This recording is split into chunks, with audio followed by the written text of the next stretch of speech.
It is 1:01. Good afternoon from the 104.5 The Zone Studios. I'm Jackson Williams. Tennessee basketball falls one spot to number 6 in the February 17th Associated Press poll following a 1-1 week where the Vols lost at Kentucky and defeated Vanderbilt at home. That win over Vanderbilt was a comeback effort for the Vols as the Vols trailed by 16 at one point, but Zakai Ziegler's 22 second-half points lifted the Vols over the Commodores. Vols get a full week of rest before they hit the road to take on top 10-ranked Texas A&M this Saturday.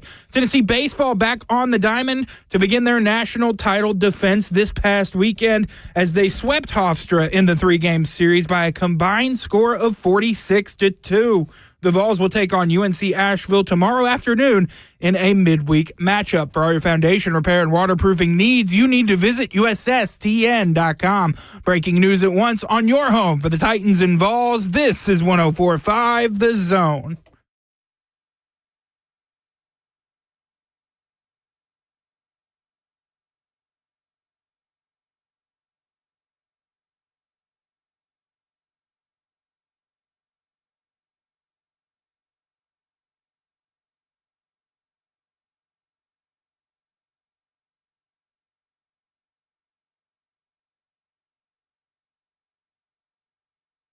Cover 2 with Blaine Bishop and Zach Lyons here on 105 The Zone, powered by All Four Seasons Garage Doors, 615-737-1045. You want to get in on the conversation. Blaine is out today celebrating President's Day.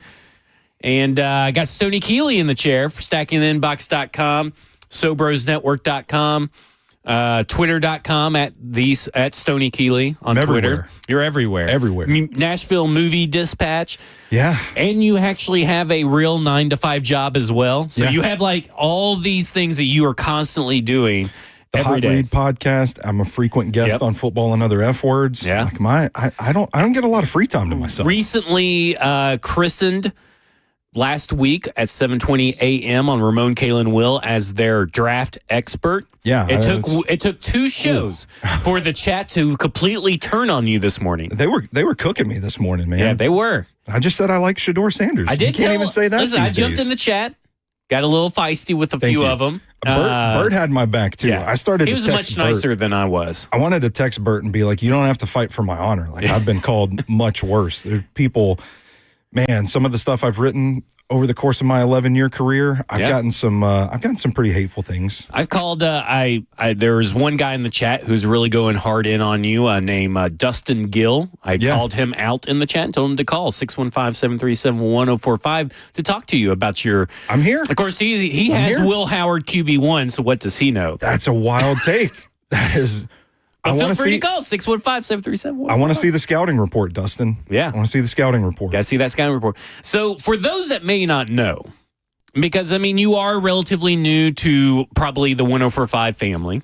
It's only been my second time on there. The second time on this show, second time over there. Then, of course, Football and Other F Words every Thursday at 6 p.m. Central Standard Time if you want to catch us live. How many prospects did you watch last year, and how many games of each prospect on average do you think you watched?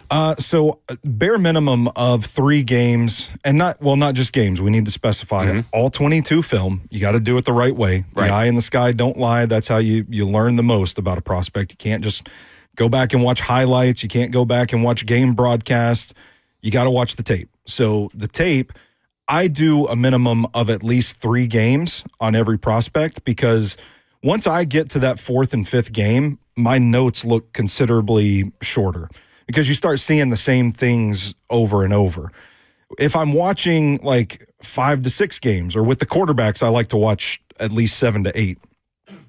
If you like, the longer you go, the more similarities start popping up. If I'm stuck on a prospect, if I'm having trouble seeing it, then I'll watch another game, and I'll just watch another game until the light bulb goes off, until I get somewhere for my evaluation.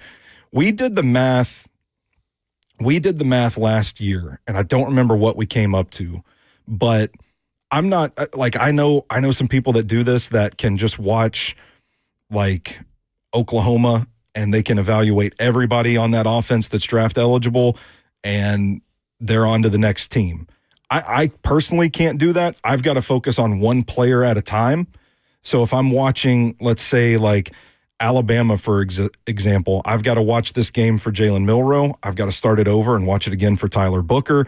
Got to turn it around and watch again for the tight end that's draft eligible. So I rack up games. I think I came up to like 800 something football games for last year's draft guide on Stacking the Inbox, which we have evals on 275 prospects in that book. But my OCD kicked in, and a week after it was released and finished, I was like, I got to get to 300. So I got to 300 and posted 25 more evals in an article on including the website. Drake Stoops, which, by the way, is I feel like is the most wasted part of your time in last year's draft class was drafting and evaluating Drake Stoops. I wrote about an offensive lineman that had recently, like within the last couple of years, had open heart surgery and had 2 metal plates in his chest. Yeah.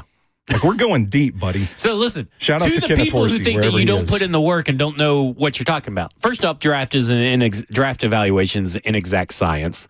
Yeah. Second off, you put in the work.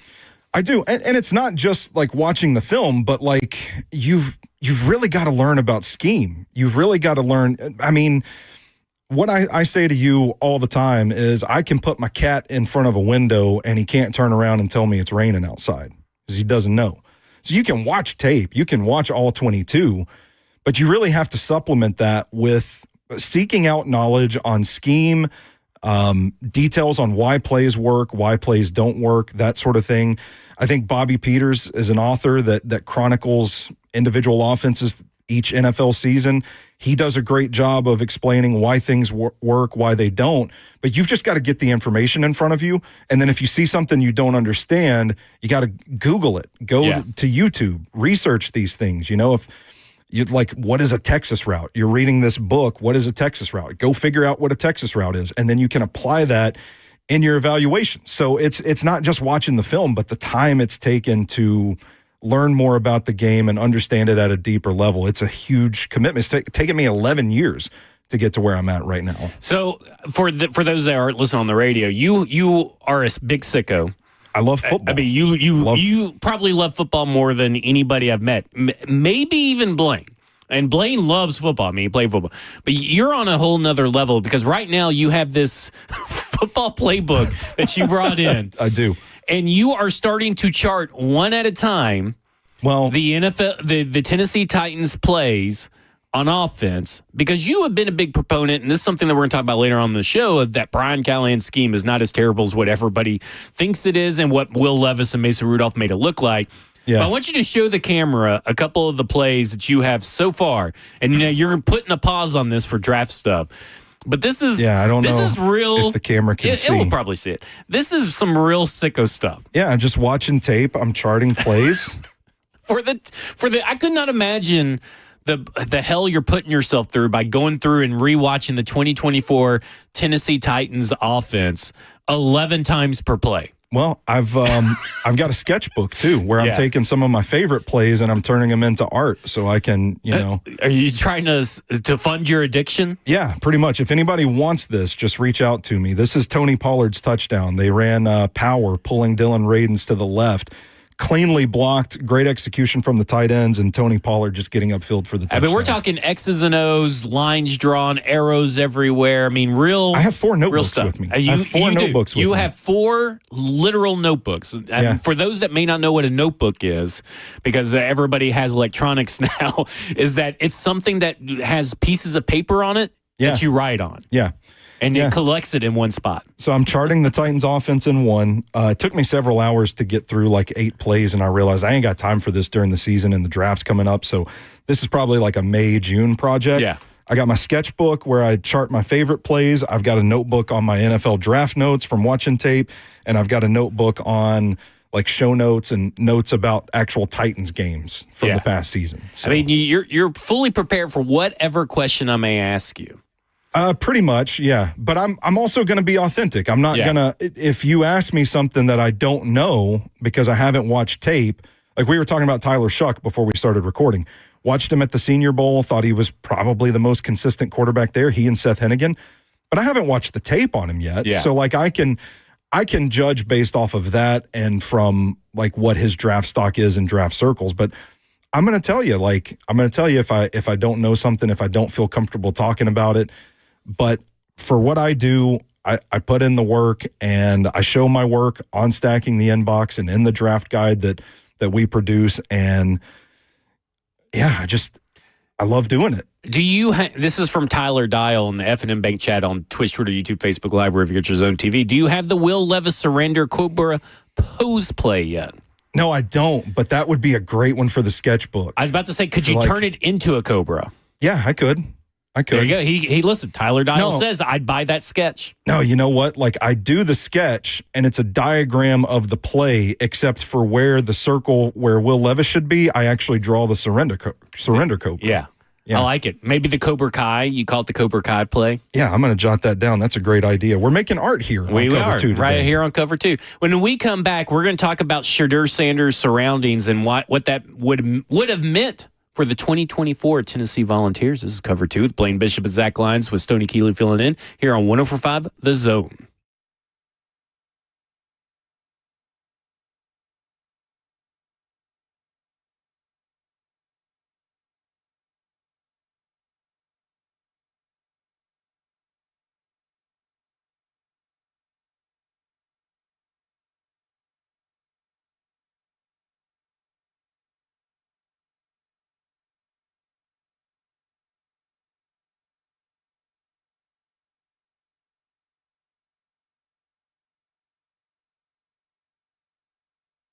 As an athlete myself, I know how frustrating nagging pain or injuries can be to my performance. So if you have a nagging pain or injury that's been keeping you from fully enjoying your favorite sports or activities, now is the time to finally take care of it, and spring is a great time to make this happen. And Edge Peptide and Hormone Therapy has multiple regenerative treatment options for treating, healing, and recovering from your injuries or pain. And Edge has everything from PRP treatments to stem cell therapy. Edge focuses on your body's natural ability to heal, and the ultimate goal is always to avoid surgery if possible. Reduce joint pain and inflammation, promote tissue repair, and even improve mobility and function. And all you have to do is call Edge for a comprehensive consultant to create the perfect treatment plan for you at some of the most aggressive pricing you'll find in the area. So all you have to do is just, give them a call at 615, of course, 724-1878. That's 724-1878. Or online at edgepeptide.com. That's edgepeptide.com.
Cover 2 with Blaine Bishop and Zach Lyons here on 105 The Zone, powered by All Four Seasons Garage Doors, 615-737-1045. You want to get in on the conversation? We're still waiting on Dustin to call in. Mr. Will Howard, quarterback 1. I'm not letting it go. You're going to have to call in while you're here. Listen, I let it go. Yeah. I let it go. Dustin can have his opinion. We don't have to hash it out. I will hash it out, but we don't have to. 615-737-1045. You got any questions about draft prospects, quarterbacks, the Tennessee Titans offense, defense? It doesn't matter. Stony Keeley and I will try to answer them today. This is a great day to get all your nerd questions out on the air if you're looking for that. We can talk Oscars, too. I don't know if you guys saw, but Conclave took Best Picture at the BAFTAs last night. What does that mean for the Oscar race? I don't know, because I don't care about the Oscars anymore. Oh, this is a sports show. Yeah, it wouldn't even matter if it was a entertainment show. I do not care about the Oscars. It's the Pro Bowl of sports now. Ooh. Yeah, what do you think about that? That's or non-sports. Harsh. Yeah, well, harsh. It's kind of bad. The last meaningful Oscar given out that was actually good and worthy of being given out was 3-6 Mafia for Hustle and Flow. I'm not going to dispute that 3-6 Mafia is Oscar winners. Yeah, but I do think that is entertainment's biggest night. All right, here's a football question. All right, where would Shedeur Sanders rank in this draft class if he had played for the Tennessee Volunteers? Because here's the thing about this. This is not a Tennessee Volunteers, statement really, or a statement about, Nico.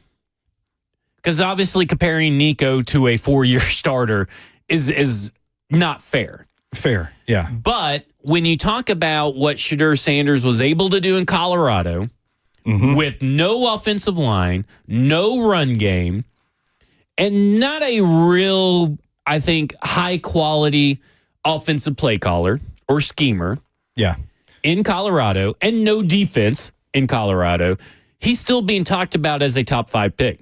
Yeah. Now, I know there's big boards and consensus and all that kind of stuff, but essentially, he's a quarterback, and he's likely not going to fall out of the top 5. So I look at it like this.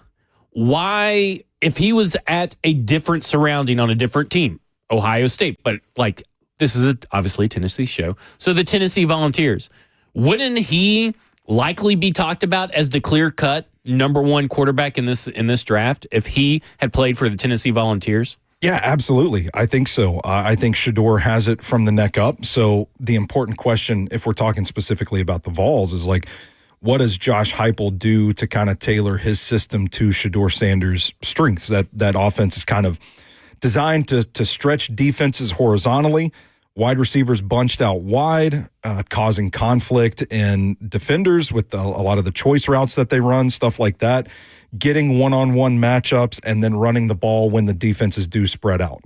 So that is quite different from what Shedeur was running at Colorado. But I do think that if you were to put Shedeur Sanders in that kind of system, and really, to your point, we're using this as an example, but I think if you put Shedeur in just about any system, he's going to be capable of picking it up and executing it efficiently.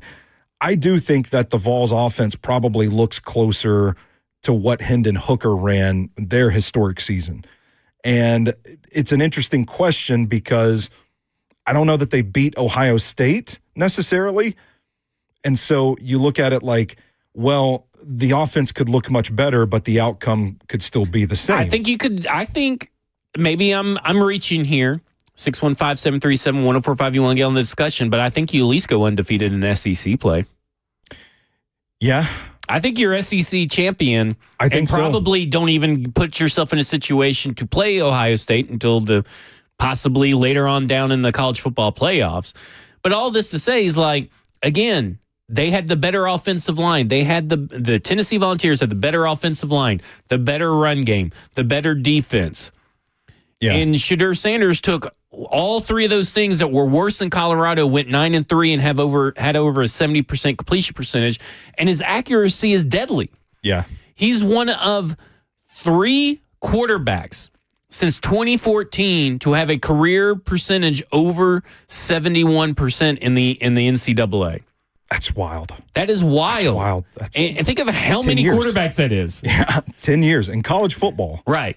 And so I look at it and I go, if you put him, and this is, again, not a knock on Nico, but if you put him on there, that offense is more efficient. That offense scores more points because he's also really good at taking the shots when they come open. Yep. And what does Josh Heupel do really well? Scheme people open. Scheme people open, yeah.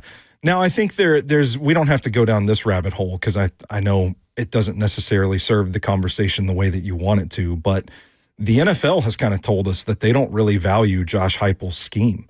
So if we're specifically putting Shedeur in that orange and white uniform, does it actually hinder his draft stock because he's been a part of that scheme? That's a good point. So I think you could look at it like, okay, well, what if you put him on Oklahoma's offense? Like, how does that improve his draft stock? And I think the larger point here that you're trying to make is that Shedeur's surroundings matter in this conversation. The offensive line at Colorado matters. I know that they improved from 2023 to 2024, but I'm telling you, like, you can watch the tape and a play comes right to mind where wide receiver goes out to make a block. Two offensive linemen, the left tackle and the left guard, get out in space to set up this screen, but the wide receiver runs right by the guy he's supposed to block, and then both offensive linemen run right by the guy they're supposed to block, and suddenly he's in the backfield or, blowing up the screen before it can even get going. So those things matter. And if you improve the surrounding around him, I think the ultimate answer, what we're talking about here, is you improve the surroundings around him, you improve his draft stock. And right. I don't think people are trying to poke as many holes in him as they are. Yeah, I do think, like what you're saying, that's the ultimate point of the conversation, is that it's not about Nico, not about really Tennessee finishing wherever they finish. It's about Shedeur Sanders, the prospect.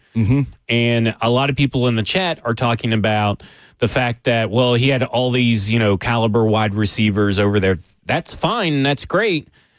But again, you're balancing that out with a good defense, a good offensive line, and a fantastic run game in Dylan Sampson. Yeah. And you got Josh Heupel, who's a better offensive mind, can scheme people open where he can take advantage of, because again, it comes back down to the traits. Yeah.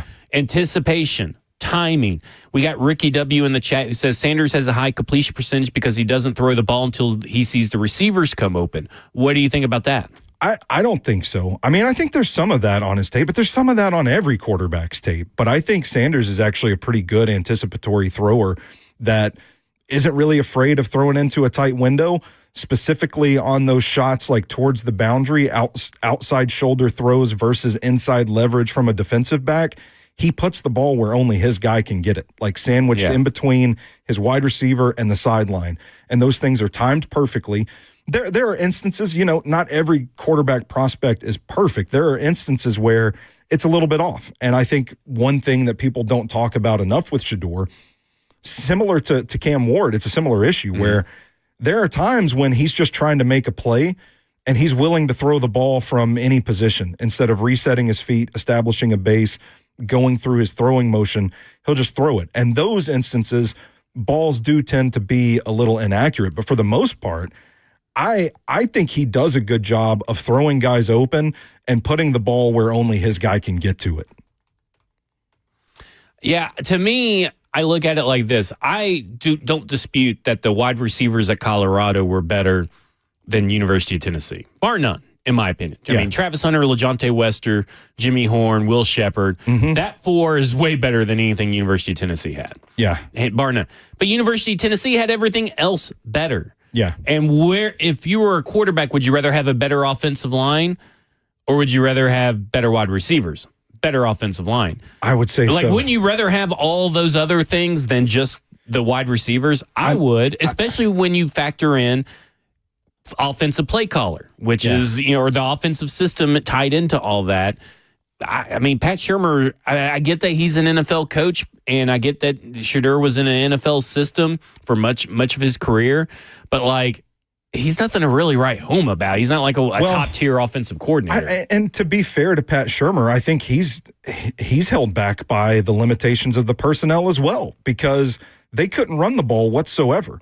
And before I get too far into this point, I do want to say, to your point, I think Shedeur Sanders is a terrific example of why you should want the offensive line over the wide receivers, because look at what it's done to create this conversation. The discourse on Shedeur Sanders is, pretty, I don't want to use the word toxic, but it's the first word that comes to mind.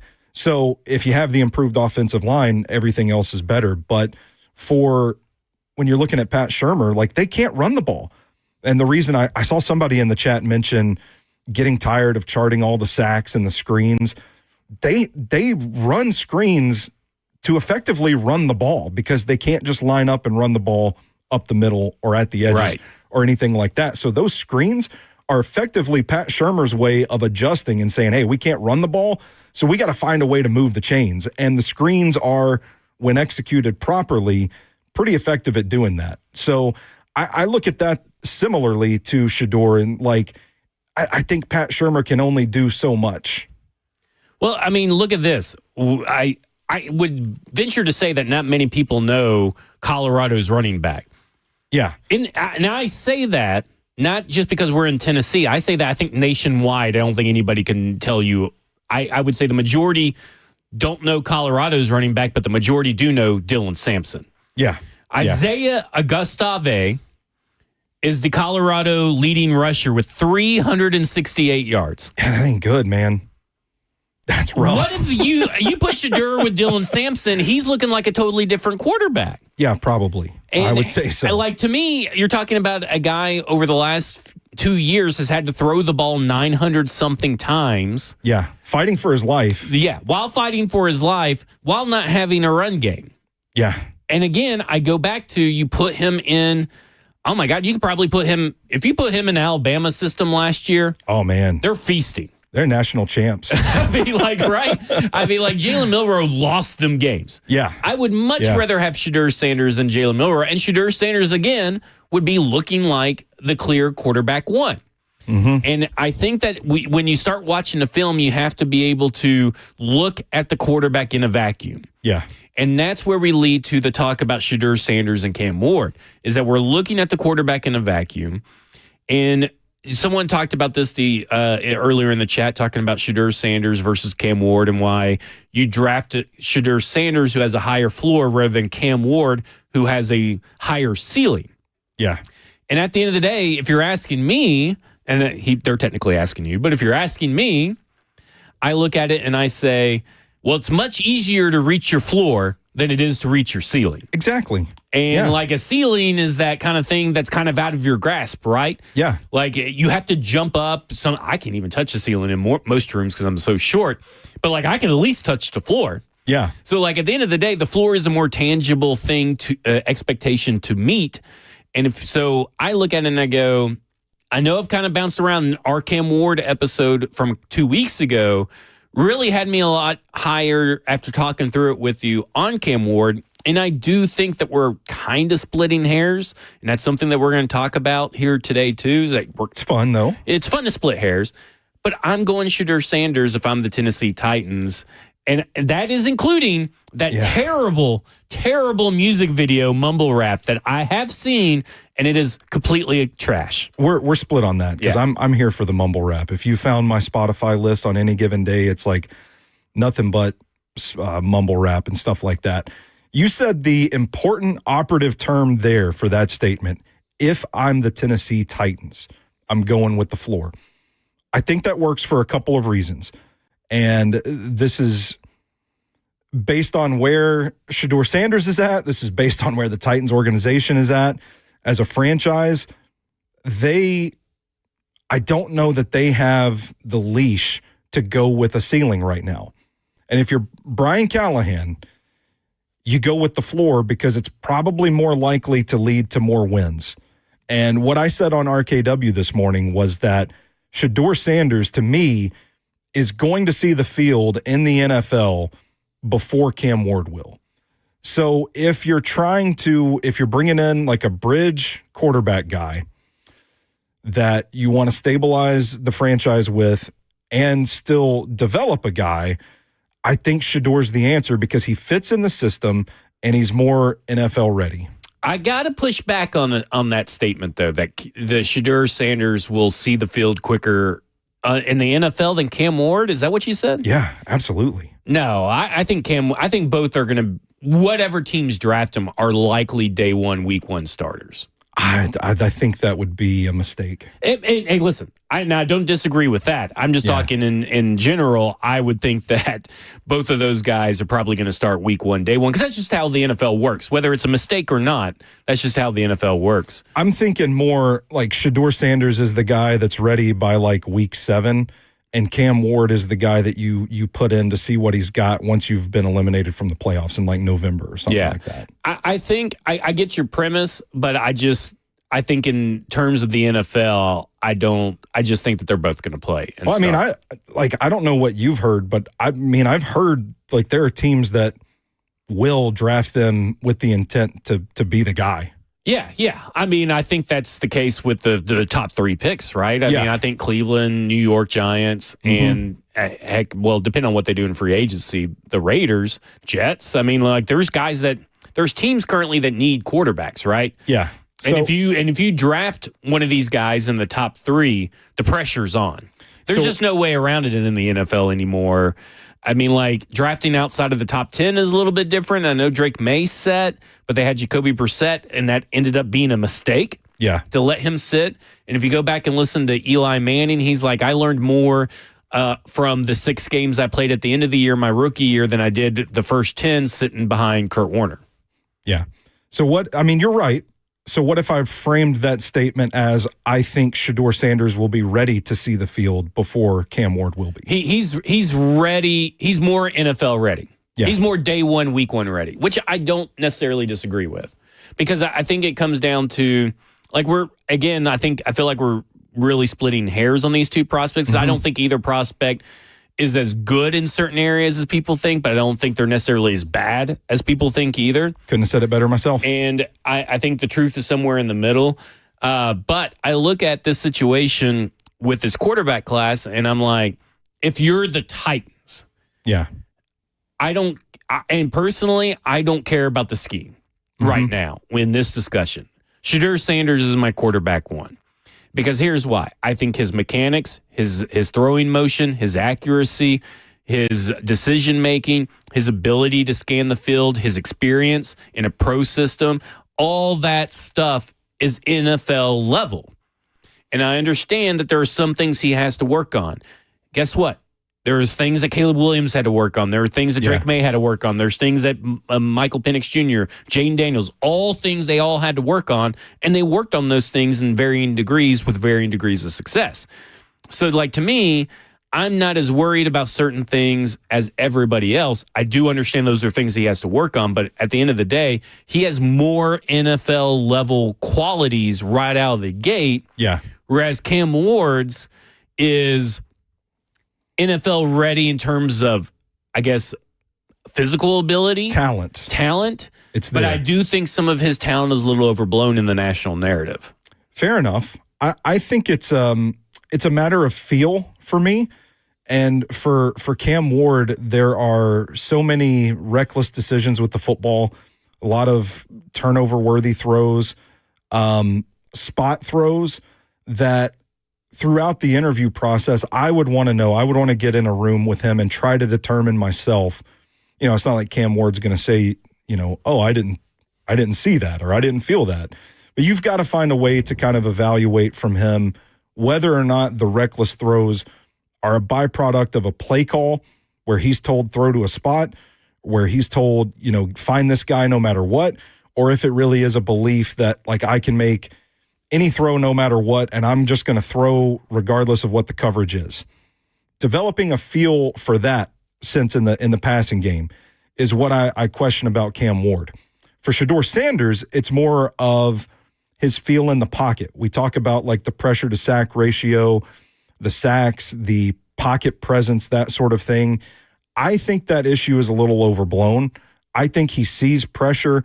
I think it's just a matter of adjusting to NFL speed, because there are already instances on his college tape where he waits to bail till the last possible second, as if he thinks he's a little more dynamic and explosive as a runner than he actually is.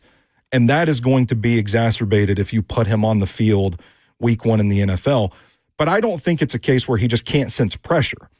And so for me, that is something that I think you can work with and coach a little quicker, get him on track than what's going on with Cam Ward, where you're having to kind of decipher what the way his brain's sort of wired. Well, that's the whole point of all these interviews coming up, right? I mean, Yeah. like they've kind of emphasized throughout. I mean, I talked to Mike Bergonzi. You can see that on the 1045 Zone YouTube channel for Football and Other F Words while we're at the Senior Bowl. Yeah. And we've heard him talk, Chad Brinker talk, Brian Callahan talk, and they've all said the same thing.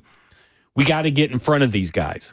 Yeah. And they have not had the opportunity to get in front of Cam Ward yet. So the combine is coming up soon, just around the corner. They're going to have a good, 15, 20 minutes, I believe, with Cam Ward to start hammering out who he is as a person, because they know what he looks like on film by now. Absolutely. That's not going to change. That's been in the So what in the does he can look for like months. in person? Yeah, exactly. And how does he communicate? How does he get things? And they may not get all those answers at the combine.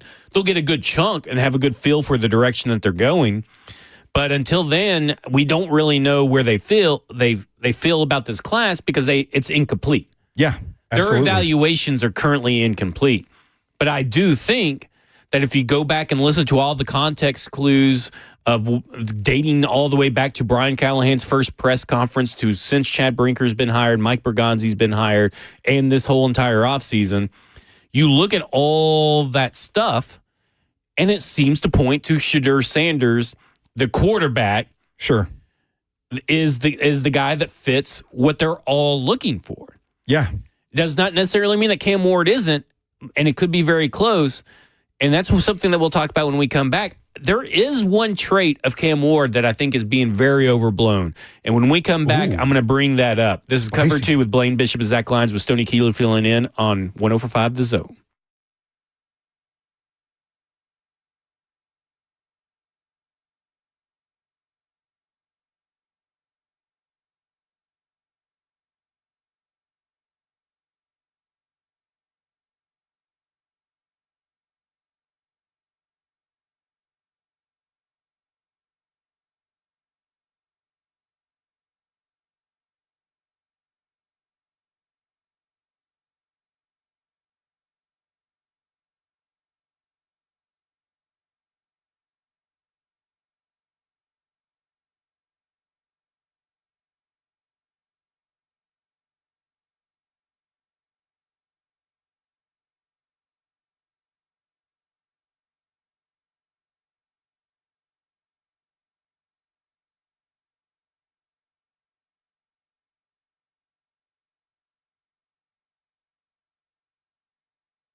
Cover 2 with Blaine Bishop and Zach Lyons here on 105 The Zone, powered by all Four Seasons Garage Doors. Blaine is out celebrating President's Day.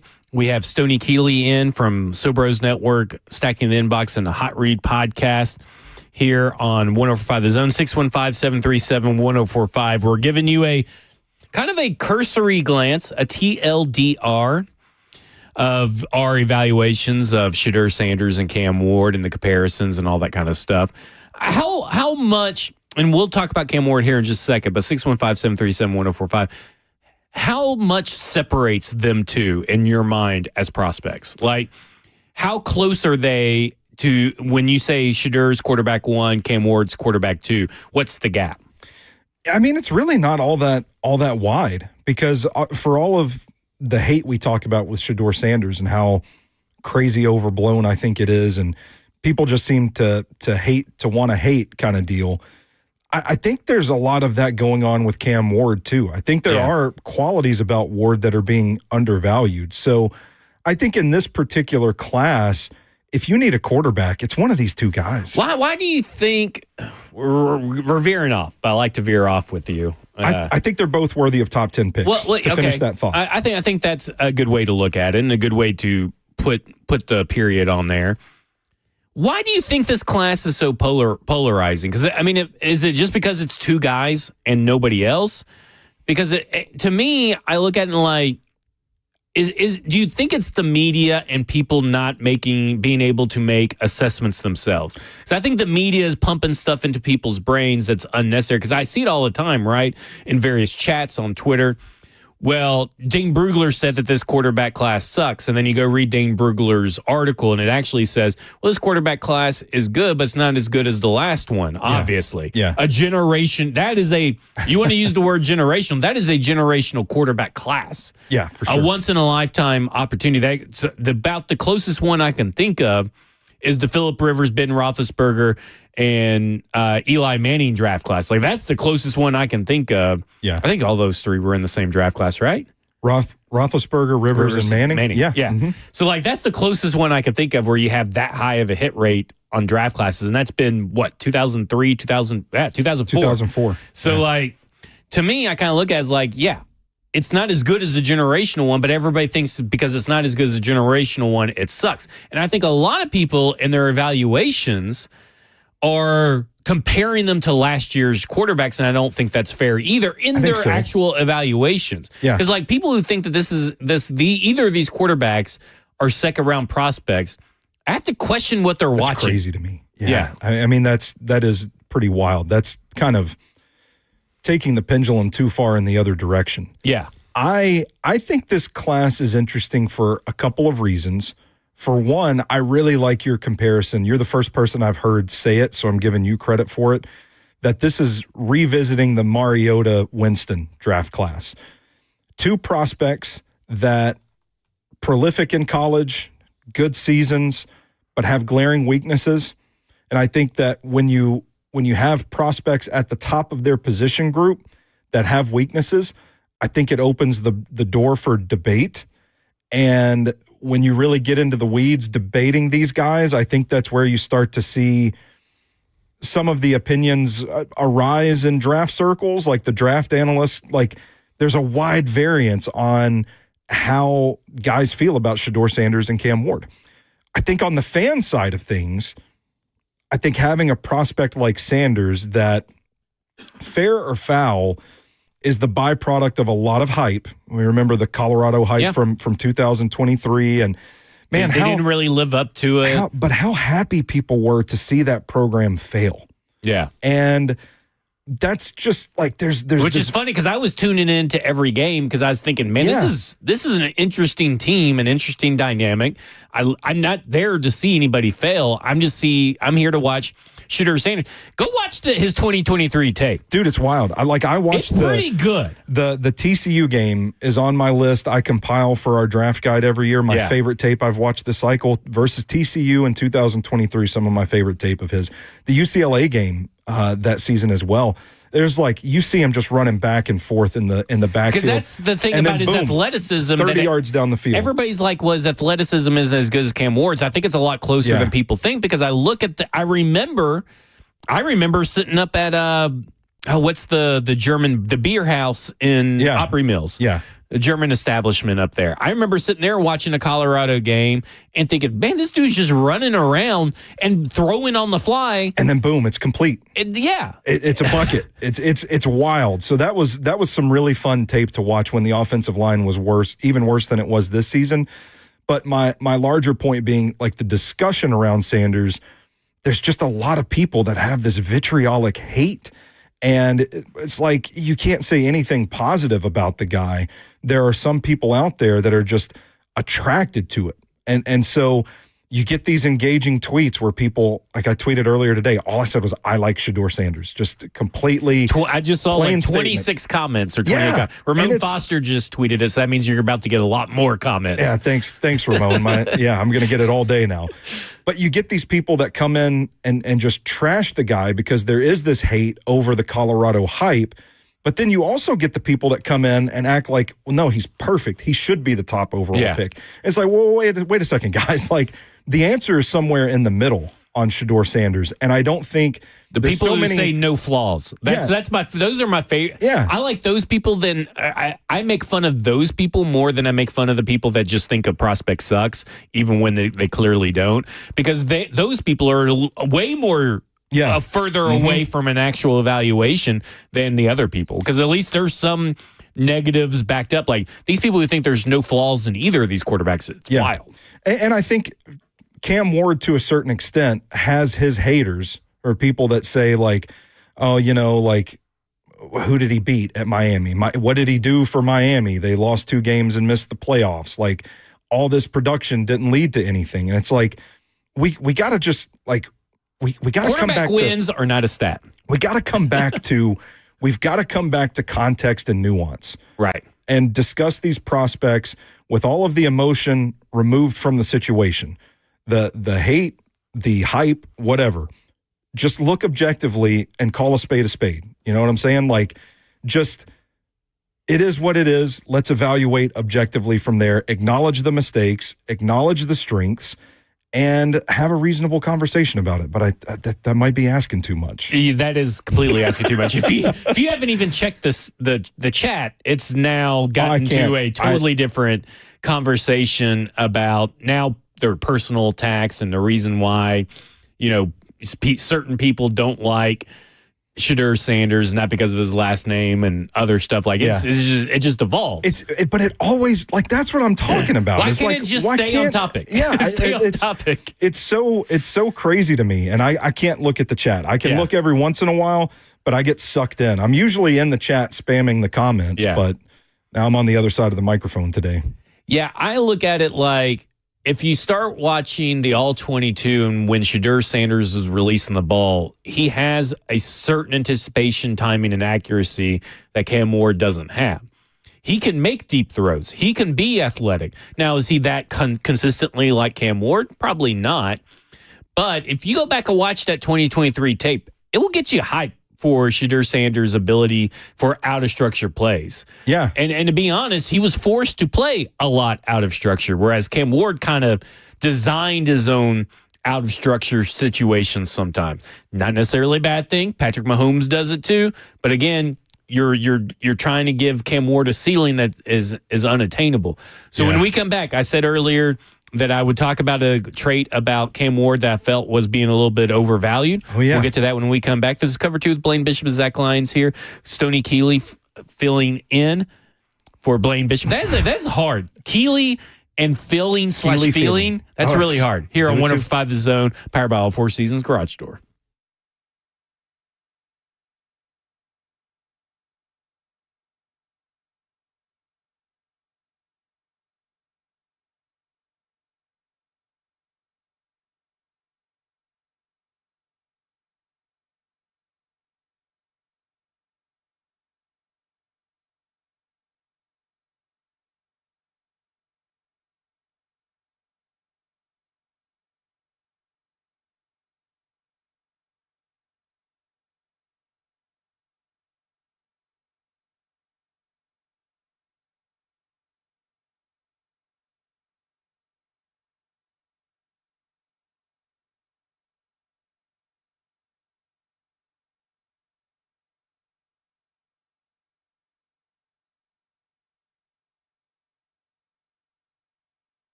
It is 2:01. Good afternoon from the 104.5 The Zone Studios. I'm Jackson Williams. In NFL news, the Bengals plan on placing the non-exclusive franchise tag on wide receiver T. Higgins for a second straight season, according to reports. Higgins had 73 catches for 911 yards and 10 touchdowns in 2024. In college basketball, Tennessee basketball fell one spot to number 6 in the February 17th AP poll, following a 1-1 week where the Vols lost at Kentucky and defeated Vanderbilt at home. That win over Vanderbilt was a comeback effort as the Vols trailed at 1 point by 16, but Zakai Ziegler's 22 second-half points lifted the Vols over the Commodores. Vols get a full week of rest before they hit the road to take on a top 10 ranked Texas A&M team this Saturday. Tennessee baseball back on the diamond this weekend to begin their national title defense. They swept Hofstra in 3 games by a combined score of 46-2. Vols will take on UNC Asheville tomorrow afternoon in a midweek matchup. For all your foundation repair and waterproofing needs, you need to visit USSTN.com. Breaking news at once on your home for the Titans and Vols. This is 104.5 The Zone.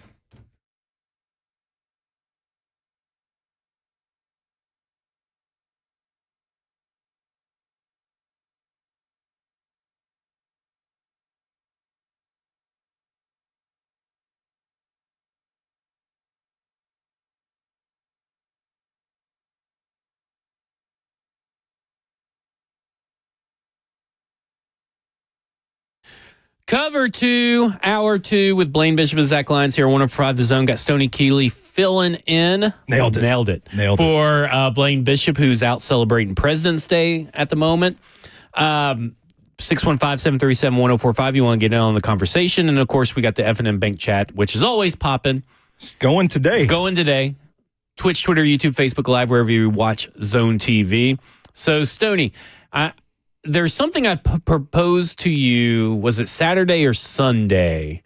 It just kind of hit me. I'd spent some time watching some Cam Ward All 22, and I was watching some of his throws and all this stuff, and I want people to be very careful and listen to what I am saying. Let's hear it. I think Cam, by and large, by fans and media, Cam Ward's arm strength is overrated. Okay. Now, here's what I mean by this. All right. Is that a lot of people like to put it up there with like Josh Allen, even Jamarcus Russell, Cam Newton, these guys with cannons for arms, Will Levis, all these guys. I don't think it's in that tier of elite arm power. Sure. Does not mean that is not better than Shedeur Sanders, because I do think it is better than Shedeur Sanders, and I do think he's capable of making every throw with ease. Yeah. But I do think that fans and media are overblowing. I think it's like a next tier down kind of thing from the elite arm strength to maybe like a second tier arm strength, which is still very good. Yeah, absolutely. I don't think that it is one of the strongest arms that I've ever seen. Right. And people like to make it out like it is. Because, even like, oh, man, this is going to drive people nuts. But, like, Will Levis, pretty strong arm in terms of just driving the ball a really far way down the field. Like, just simplest of terms possible. I think the thing that makes Cam Ward's arm talent and arm strength special is that he's got a good enough arm that he can overcome technical deficiencies with his footwork, his base, and rely solely on his arm and still make just about every throw in the book. So, like, when things break down and he's throwing off of his back foot, or, he's throwing the ball in stride without really stopping to reset and reestablish his base, his arm is still good enough to heave the ball down the field. And I think that's the distinction that I would make in this conversation. Yeah, I look at it like this, is that, again, Cam Ward has above average arm strength. Yeah. It is not elite arm strength. And I think that, who was it in the chat? Oh, crap. KC Jones puts it best. Anyone who thinks Cam Ward has A+ arm strength is lying. It's more like A-. I fully agree. I could probably get a little bit closer to A. Yeah. But, I do agree with that. But what he is able to do, like you say, being able to throw from every angle, being able to throw off platform, off 1 foot, off 0 feet, that's all good things. Yeah. And his arm talent and arm strength allows him to do that. It's like Patrick Mahomes-esque. Yeah. Not that he is Patrick Mahomes, because that's another thing. You mentioned, Shedeur Sanders has some Joe Burrow-esque traits, and everybody thinks, well, he's nowhere near Joe Burrow. Yeah. We know. But do you think here's another question to tie into this, because a lot of people think that Shedeur Sanders does not have good arm strength, and we kind of talked about this in the last bit of the show, where we're talking about his 2023 tape, and you're like, man, this dude can make every throw that you need to make. Mm-hmm. So while Cam Ward's arm strength is helps him overcome deficiencies, it's more of, for Shedeur, his other things, his mechanics, his anticipation, his timing, his accuracy, that lets him overcome maybe his arm strength deficiencies, which, again, I don't think are as bad as people think. People think it's like D+, when really it's probably C+. Yeah. I want to give our guy Eddie in the F&M Bank chat a shout out, because he brought this up, and I'm glad he reminded me of it, because this is something I told you off camera sometime weeks ago. But I'm really excited to see Shedeur Sanders throw at the combine, because I think there are instances on his tape where he throws a pretty good deep ball and an accurate deep ball. And I think they are cases where he can, like, his posture's great in the pocket. His feet are calm, disciplined. I think he could probably stand to drive with his hips a little more, get a little more torque out of his throws, maybe step into, like you talk about the weight transferal coming off the back foot, putting drive into the ball. Maybe those things could be improved technique-wise, but I think he does a good enough job getting the ball downfield. There's a play that is on the Sobros Network YouTube channel where I highlight, like, he's capable of throwing the deep ball. It's just that he's constantly running around fighting for his life. So there are very few instances where he has a truly clean pocket and space to really establish a base, step into his throw, and drive it down the field. That is something that I think is going to show up at the combine when he goes out there and doesn't have a pass rush barreling down his face. So I think there are instances, and it's part of the projection for Sanders too, is that if you can clean up the conditions around him, maybe you will see better arm talent. Caught you mid-reply. Well, I mean, so like Ricky W., I don't think he remembers what Jamarcus Russell looks like. He says, I haven't seen Cam Ward play, but I'm seeing photos and I'm seeing resemblances to Jamarcus Russell. Maybe it's just the haircut and the number. And I go, dude, Jamarcus was bald and fat as a prospect. I don't think he had hair. Did he? Jamarcus Russell didn't have hair, right? Man, okay. I don't know. I don't remember it. I don't remember. I don't know what pictures he's looking at or anything, but I'm like, I think he's misremembered. So Drew in the chat earlier, and it's by far gone. Good thing I copy and pasted it. Good job. Good on you. Finding the good comments as they come in. He goes, I'd love to hear Stony speak to Cam Ward's processing ability pre and post snap and his timing / anticipation. I think he's far better than what he gets credit for in those two aspects. I would agree. And that's the thing, right? I think both of these guys, they're the negatives that are hit home the hardest are false negatives. Yeah. I think they are negatives, right? They are in the con column, maybe. Yeah. But when you're really looking at it, I don't think they're as bad as what people say, right? Yeah. They're not Anthony Richardson level in the cons. They're not Will Levis level in the cons. So, like, to me, it's like Shedeur Sanders' arm strength, and he holds, quote unquote, holds the ball up for too long, and Cam Ward's inability to play within structure. Absolutely. And I think both of those are way overblown as far as the negatives are concerned. So in his question, he wanted to specifically talk about the pre and post snap processing ability and the timing and anticipation. I think it's an underrated trait of his, and it's part of what adds up to me saying I think the detractors of Ward are a little too harsh on the guy too, because I do think there are at times I watch him and he's throwing balls down the field that feel so telegraphed that people say, oh, wow, he's just really reckless, turnover-worthy throws. But I look at and question, is it just so structured that he's coached to throw that ball no matter what? or, that's what I was speaking to earlier when I was saying the Titans need to get him in a room and figure that stuff out to get a complete evaluation on him.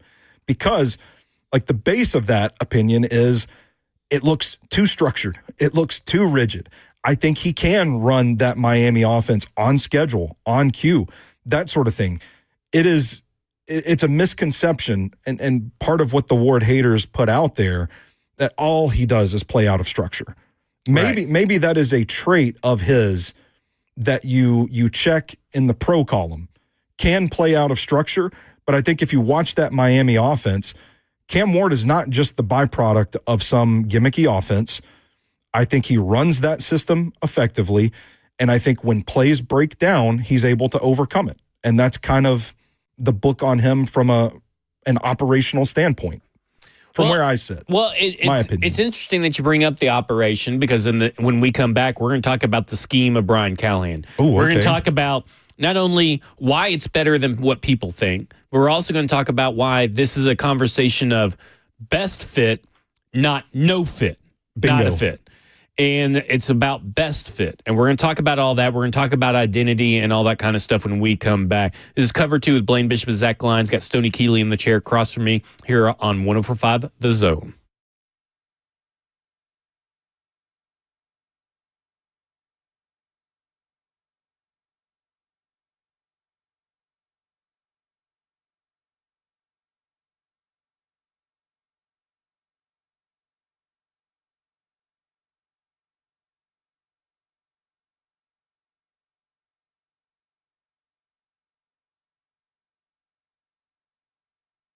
For many of you who have lived here a long time, you already know Eurofix has been in Middle Tennessee area for your European car repair needs now for 26 years.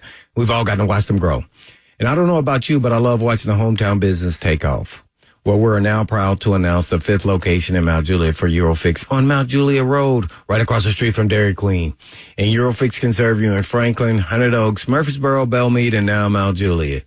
Pretty cool getting to watch a small-town mechanic starting in the barn of a backyard of a single-wide trailer and now grow to 5 locations repairing thousands of cars each month. And at Eurofix, you get a 3-year nationwide warranty and a free loaner car with every repair appointment. And all you have to do is just give them a call at 844-EUROFIX. That's right, 844-EUROFIX, or you can visit them online at myEurofix.com. That's myEurofix.com. But always don't blame, did you?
Cover 2 with Blaine Bishop and Zach Lyons on 105 The Zone, powered by All Four Seasons Garage Doors, 615-737-1045 if you want to get on the conversation. So we're at the top of the show. It's kind of let you get your resume out there of whatever you do and all you do. I write poetry too. Yeah, you do write poetry. A swamp dog is calling into the Paul Feinbaum show. We talked about your little football playbook where you're charting. It's not little, but like you're charting all the plays. Yeah. And you put it up on screen. And then right before we come on there, you're like, you know what? Probably Brian Callahan doesn't want me to throw up his plays that I'm charting right on screen. Yeah, just take a look, guys. Yeah, this is the Titans playbook right here. No, it's a deep bag. So the 4 plays that I showed you guys, also accessible to anybody that has the NFL All 22 that wants to take the time to chart them too. Okay, so real quick, does Cam Ward scare you as a prospect? Yeah, a little bit. See, it doesn't for me, but for you, it does. I just want to know the reason behind Some of the plays, the recklessness, and the turnover-worthy throws. Like, let's get in a room, let's get the whiteboard going, let's draw up some plays, and you tell me what you're seeing when you make these throws. I am a big proponent that if I was a team in the NFL, I'd be if it's legal. I don't know what all the rules are in the combine and stuff, but like I'd be slapping some VR headsets on these like kids the stuff that Jaden Daniels just did. just throwing them into stuff. Yeah. So, and all that to say, when it comes down to fit in the scheme, when we say, and I'm speaking for both of us now, I assume, that Shedeur Sanders is a better fit for this scheme, 2 things. That does not mean. It does not mean that the Titans should only draft and consider the quarterback that's the best fit for the scheme. And 2, it also does not mean that Cam Ward cannot fit in this scheme. Yeah, because that is something that a coach is supposed to do. I was about to say the same thing. The less change and the less adjustment comes with Shedeur Sanders. And again, you should draft, and I agree with this. Someone said this in the chat, but it's just popping off. I've already lost it. You should draft the best player at number 1 overall. And if that best player is quarterback, and it's not Shedeur Sanders, and this team feels as a collective that Cam Ward is the best quarterback, they absolutely should draft him. Correct? Yeah, agreed. I'm 100% with you. So on that, again, we're talking about best fit. Why is Shedeur Sanders the best fit? But also follow that. Well, let's start with that. Why, in your mind, is Shedeur Sanders the best fit from all these quarterbacks for this system? Assuming we're just going to run it back from 2024, the same scheme that Brian Callahan ran last year, I think it calls for a lot more timing-based throws, and it's stuff like, efficiency, like ball snap, drop back, throw. If the throw's not there, onto your second read, that kind of thing. It's crucial to be able to go through the progressions in this offense, to find the open guy, to throw a well-timed, well-placed ball to effectively move the chains.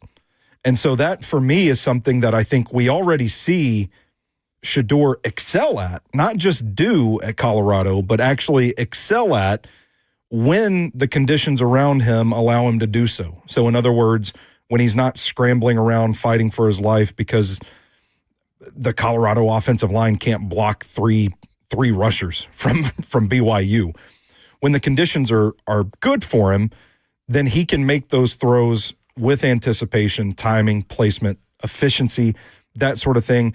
I say about Shedeur, watching the Colorado tape, the offense really flows through him, and he's a facilitator of the football. And to me, that's what Brian Callahan needs to run his offense as he ran in 2024, not including like the adjustments he made for more deep passing concepts and RPOs with Will Levis, or not RPOs, play action with Will Levis. But the offense, as we saw it like the first half of the season or so, if that's the vision, to me, Shedeur Sanders fits pretty well. And just real quick, I want to take a pause. Apparently, there has been another plane crash. Whoa. Now, I'm not looking for commentary, but I just want to tell everybody there's at least 8 injured after a Delta plane crash landed in Toronto upside down. Dang. That is wild. And you can see there's a video of it and everything. That is insane. Okay, so here's a question that's been kind of put up a couple of times in the chat. Okay, so we're not going to Cam Ward. I made a mistake, looked in the chat. Now my blood pressure's raising. Okay, well, probably going to raise it because I think it's probably talking about. Why do people think that the Tennessee Titans are not going to try and fix the offensive line? Is that what it is? Is that what you were talking?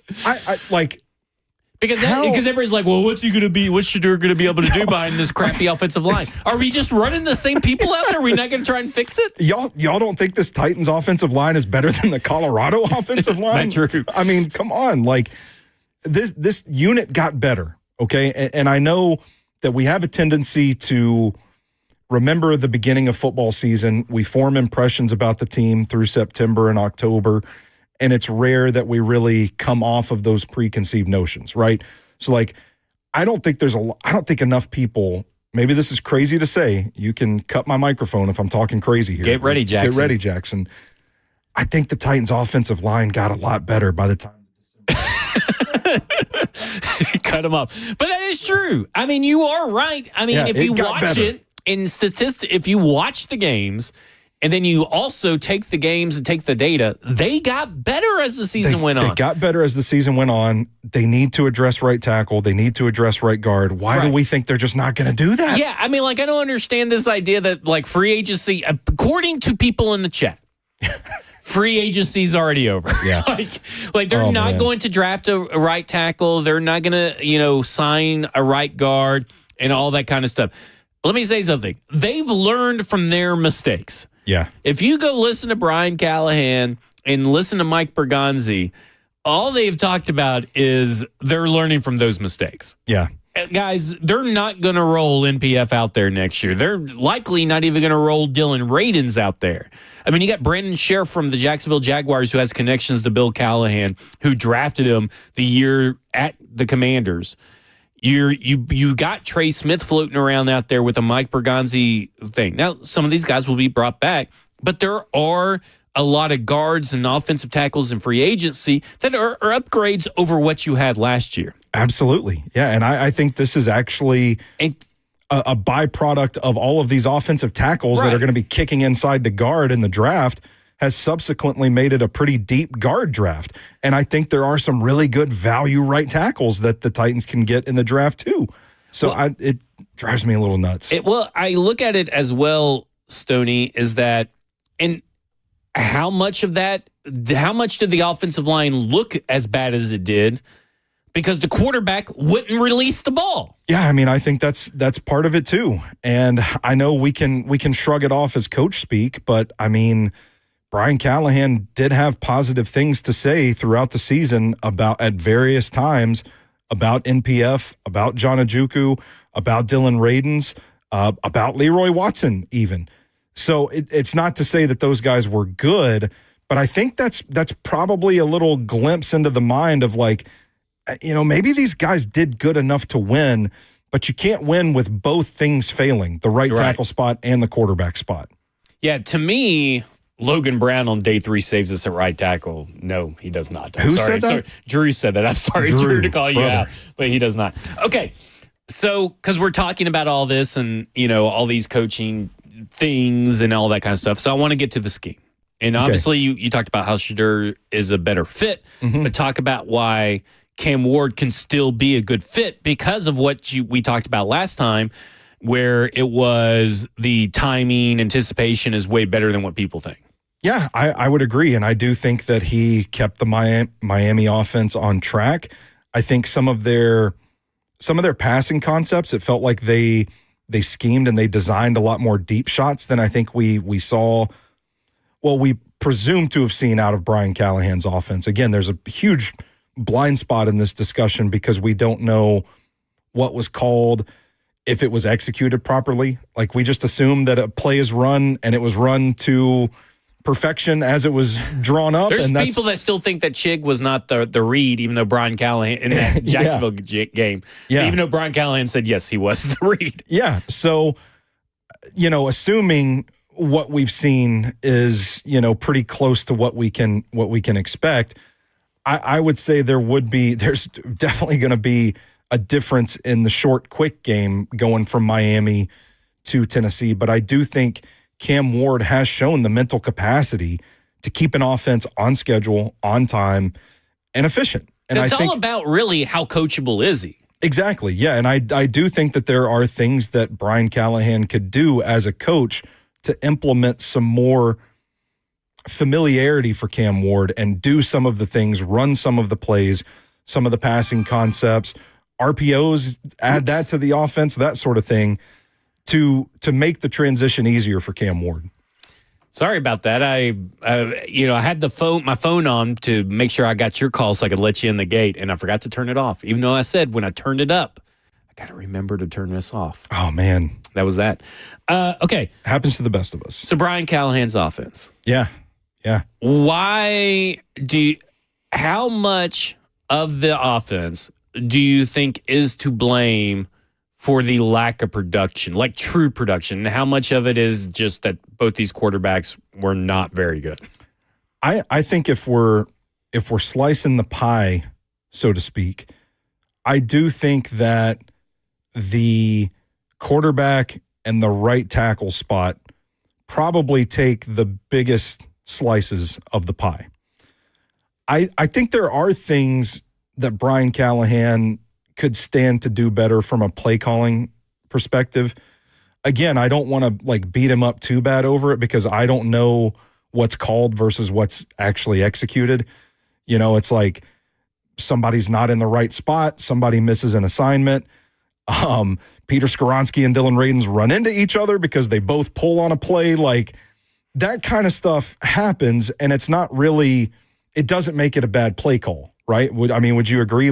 Yeah. It's not a bad play call because somebody messed it up. But I do think there were instances in the play sequencing and game feel where he could have simplified things a little bit. I don't remember. I think it was the Jacksonville game when they were just mercilessly running the ball down the Jags' throats. They got to the red zone, and then he got matchups based on a certain look that favored certain plays that he called, and they ended up throwing the ball 3 times in a row, settling for a field goal because they were all incomplete. And there's a part of me that says, there's still something to be said for physical football, making somebody stop you. Make the defense stop you and don't unnecessarily pivot just because of the matchups. I think there were a few cases of that. But by and large, I don't think his play calling, people, as far as the success of the offense, there are people that say some wild, hateful things about Brian Callahan that a lot of people put the blame on Nick Holtz too, for whatever reason. Yeah. Even though he's not the play caller. But need a new offensive coordinator. Yeah. I don't know. I don't get it. So for me, the slice of blame that goes to Callahan as a play caller, to me is a lot smaller than the personnel issues that the team faced. And part of that too was kind of taking so long to really get Calvin Ridley going too. That was a part of it. You had the personnel deficiencies at right tackle. Right guard was inconsistent. You had the injury at center. Dylan Radins goes down at right guard with his own injury. You had J.C. Latham hitting the rookie wall. A lot of these things kind of add up to the total picture. But I still think the heart of this scheme, the root of it, can be really successful in the NFL. And I like the way that he's married the run and the pass concepts together. When you talk about all that, fundamentally, it all comes down to players over plays. Yeah, 100%. And the Tennessee Titans did not have a lot exceptional players. They don't have on offense a top 10 player on the league anywhere. Man. Maybe you can make a case for Pollard, but that's also the least important to me. Yeah. That's the least important league wide. Now, we just saw that Derrick Henry did this and Saquon Barkley did that, but those are special instances on those particular teams. League wide, running back really doesn't matter in the big scheme of things. Sure. And I love me some Tony Pollard, University of Memphis, obviously. Mm-hmm. But I look at it and go, they don't have a top 10 player currently anywhere. Now, that does not mean that J.C. Latham or Peter Skoronski and Lloyd Cushenberry, if he stays healthy, those three guys could turn into that. We know that Calvin Ridley is not a top 10 wide receiver in this league. We know that right now, whoever they have on the opposite side of Calvin Ridley is not a top 10 wide receiver in this league.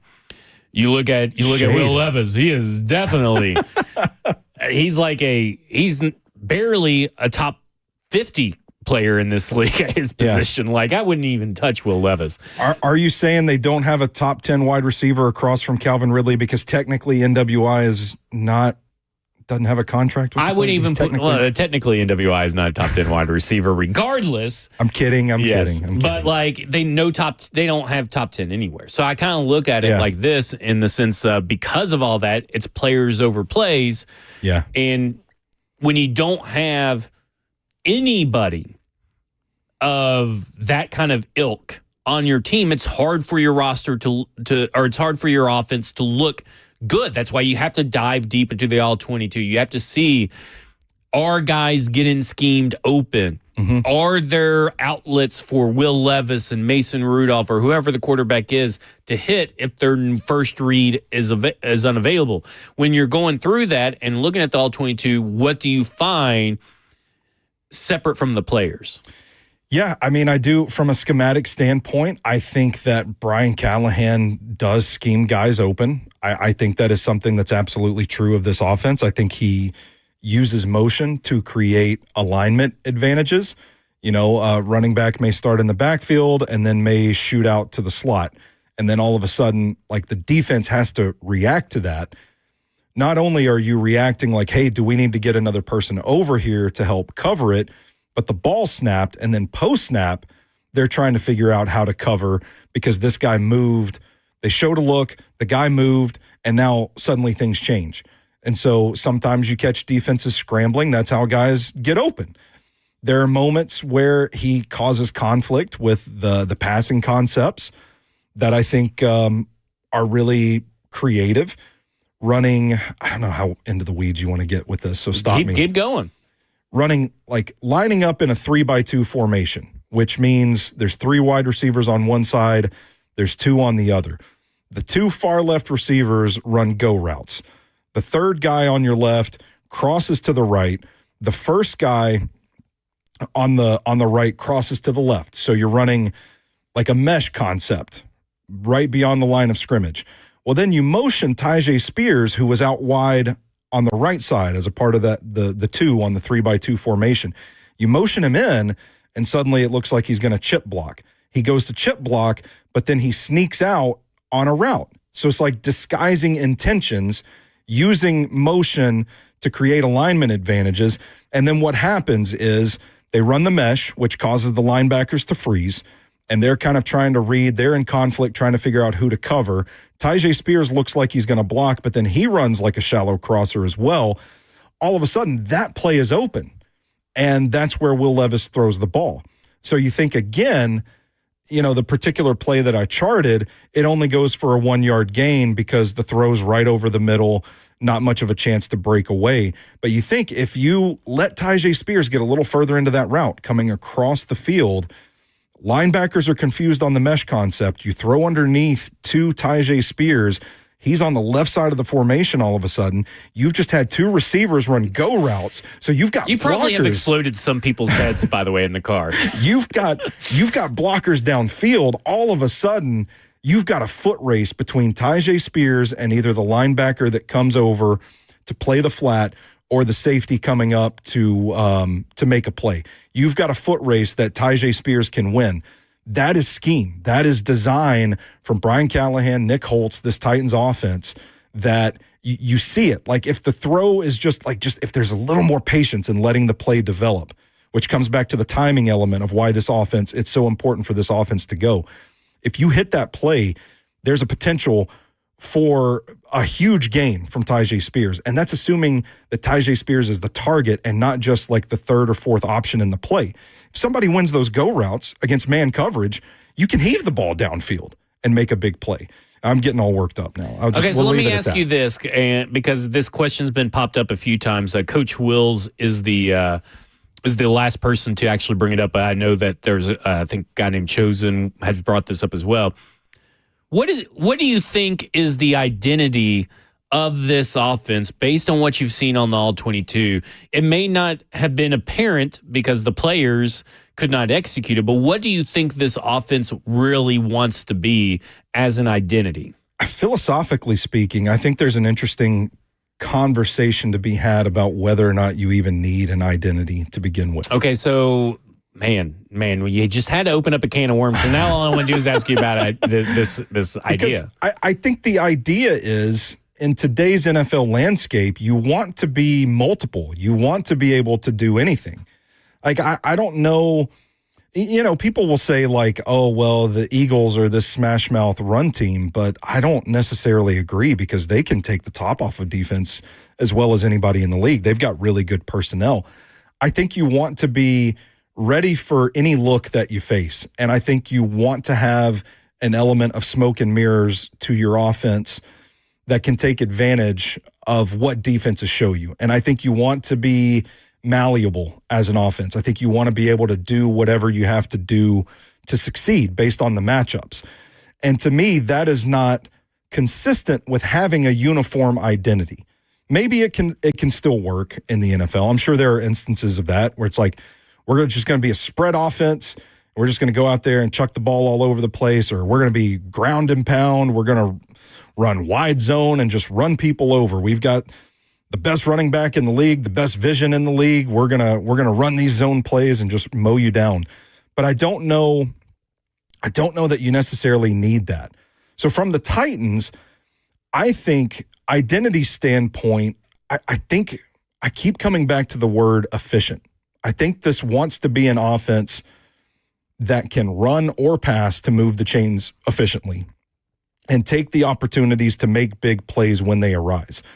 The marriage of a complex run scheme, the qualifier in all of this is if executed properly.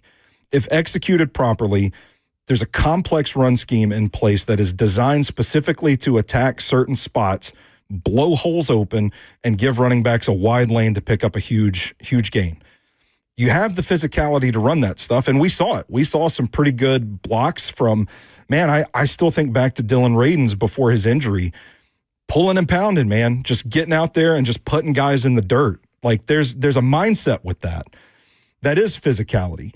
And then I think in the passing concepts, it's about the timing, finding the open guy and placing the ball well. So it's a difficult question for me to answer, because I do think there's an element of this team. They still want to be physical in the run and they want to be efficient in the pass. Is that an identity?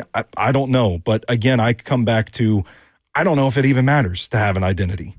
When we come back, we'll talk more about this. We'll nerd out a little bit. 615-737-1045. You want to get in on the conversations because it'll be your last chance to ask Stony any kind of draft questions for today. So 615-737-1045. This is Cover 2 with Blaine Bishop and Zach Lyons here on 105 The Zone. Got Stony Keeley across from me, powered by All Four Seasons Garage Door.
Cover 2 with Blaine Bishop and Zach Lyons here on 105 The Zone, powered by all Four Seasons Garage Doors. Got Stony Keeley here while Blaine is out celebrating President's Day.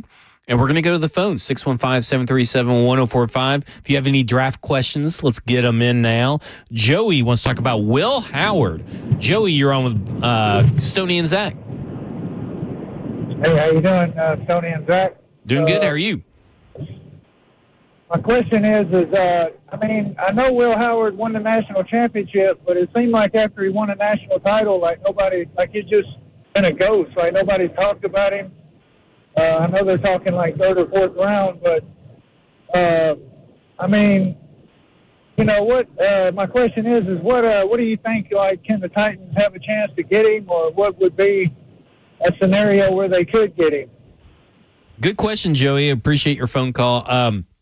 It's interesting because Dane Brugler in his latest Top 100 Big Board did say that he moved up Will Howard because of his performance here. Sure. But really the guy that's getting all the looks, the hype right now and moving up draft boards is Tyler Shook, which I find very interesting. But to his point with Will Howard, I think Will Howard's one of those guys that as the process goes on and teams get to meet with him, talk to him, get him in front of a blackboard, all this kind of stuff, I think he will rise up boards. And then it becomes, well, if the Tennessee Titans do trade back, is there a scenario where they still take a flyer on a Will Howard, Kyle McCord, Tyler Shook kind of player in that third or fourth range if they get a third round and fourth round, I should specify, if they get a third round pick in a trade back? Absolutely. I was going to say the same exact thing. I'm with Joey. It kind of feels to me like not enough people are talking about Will Howard as a prospect. I don't really know what the hate is about because I don't read. Do you think it's hate or apathy? Maybe it is apathy. Yeah. I don't read other scouting reports until I finished mine. And I haven't finished my Will Howard. I did my 3 games worth of tape study, and then he went on this run through the playoffs to win a national championship, and now I'm like, I can't not watch these games. It's a significant part of the evaluation. So I've got some work to do on Will Howard, but from what I've seen, I don't understand. I don't understand the aversion to Will Howard because to me he looks like a guy. Name. Maybe it is. Yeah, I don't know. Will Howard. Yeah. I think he's got some wiggle as a runner. I think he can make NFL throws. I think there's some of his tape that feels a little rigid and telegraphed. Like, is he reading the coverage and throwing the ball as a result, or is he just throwing the ball no matter what? But as far as arm talent goes, I know the traits for Will Howard are not going to be elite, but he's a guy that can run an NFL offense and make the throws. And I don't know why that's discounted. Now, for the Titans, you're right. I think it's going to take. You've got to have at least a third round pick. Will Howard might be in consideration for the second round. It's just how the quarterback draft goes. Yeah. Based on how many teams need quarterbacks and the overall weakness of this class. Like, he seems like I'm just throwing this out there. It just seems like, man, Will Howard with Sean McVay. Oh my gosh! You know they're in desperate need of the heir apparent to Matt Stafford. Yeah, for sure. And I think he could be that guy. He can come in and run your offense. May not be the most talented guy, but I think he can get the job done. And that's important when you're looking at a class of quarterbacks that have there's a lot of traitsy guys, there's a lot of safe guys, but there's not many candidates to just come in and play quarterback that can kind of be the best of both worlds. But I think Howard is one of those guys, and that'll make him valuable in this class. I just don't know if the Titans are going to have the capital to be able to do it. Let me ask you this, do you think that Will Howard not competing in the Senior Bowl maybe hurt any kind of progress he was carrying over or momentum he was carrying over? Because at that point now, like we just said, everybody's talking about Jackson Dart and Tyler Shook. And what do those two guys have in common? They just went to the Senior Bowl. Yeah, it's fresh on everybody's mind. Right. I would say I can't fault a guy if he's not 100% recovered from the season, from going out in a situation where the entire intent of the event is to pick you apart and see what you can and can't do. If you're not at your best, even mentally, if you're mentally not at your best because you're still in season mode, because the national championship was like a week before the Senior Bowl this year, then I can't fault a guy for sitting it out. At the same time, I think he would have greatly benefited from being in that situation and showing scouts what he could and couldn't do. So there's a give and take there. I think the combine is probably going to be pretty important for a guy like him as well. But I would have liked to have seen him at the Senior Bowl. And again, because like JD puts us in there, Senior Bowl versus 3 playoff game wins. I'll take the playoffs. Yeah, sure. Yeah, correct. Absolutely. But what I'm saying is about the momentum. Yeah. It kind of is kind of halted when you're talking about being fresh on everybody's mind. He's not running drills Right. during the playoffs either. He's not meeting with NFL teams at the playoffs either. So Vandy Man AD, my boy up in the Goodlettsville area, who would be the Brock Purdy of this draft? Ooh. Seth Hennigan all day long. Seth Hennigan, I think you could probably put I knew you were going to put Max Brosmer in there. Max Brosmer in that conversation. I'm still, man, I don't want to go there because I haven't watched enough tape. But I'm leaning towards Brady Cook as well, at least in the conversation. I don't know. Of Come these on, guys. man. Brady Cook. It's the same we talked about with Luther Burden III. Like, how do you evaluate that Missouri offense where they're like, we're just going to get off these zone runs. Y'all just run down. Maybe they did that because of Brady Cook. Maybe they did. Maybe that's why I said I got to wait to watch the tape before I firmly put him in that category. Seth Hennigan is my I love me some Seth Hennigan. All right, that will do for us, Stony. Thank you for hanging out with us. Hot Read Podcast.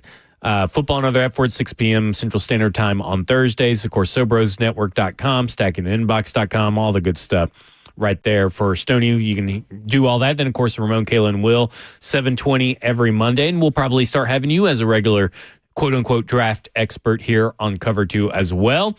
This has been Cover 2 with Blaine Bishop and Zach Lyons with Stony Keeley filling in for Blaine Bishop. And then, of course, we got 3HL up next. And in the meantime... And in between time... Peace. Peace.